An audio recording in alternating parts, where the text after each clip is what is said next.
पिंपळगाव तालुका दौंड इथं नवीन सिद्धेश्वर मंदिर उभारण्याच्या प्रस्तावाबाबत सध्या गावात जोरदार चर्चा सुरू आहे।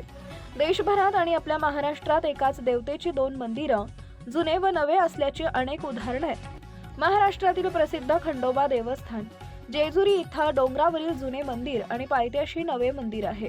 त्याचप्रमाणे पंढरपूर येथील विठ्ठल रुक्मिणी यांची 3 मंदिर आहेत। अशा प्रकारे अनेक ठिकाणी जुनी आणि नवीन मंदिर आहेत। या पार्श्वभूमीवर पिंपळगाव इथं सिद्धेश्वर महाराजांचं नवीन मंदिर उभारणे ही संकल्पना योग्य असल्याचं मत अनेक ग्रामस्थांनी व्यक्त केलं आहे।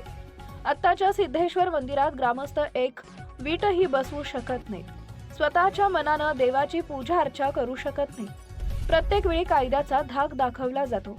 मंदिरात सतत अस्वच्छता असते।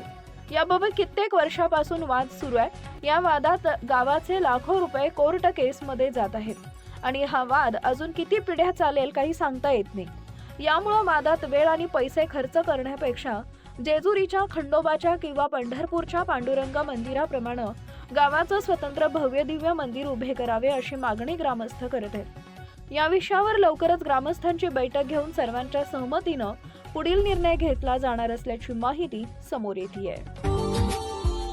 Subscribe now and press the bell icon. Never miss an update.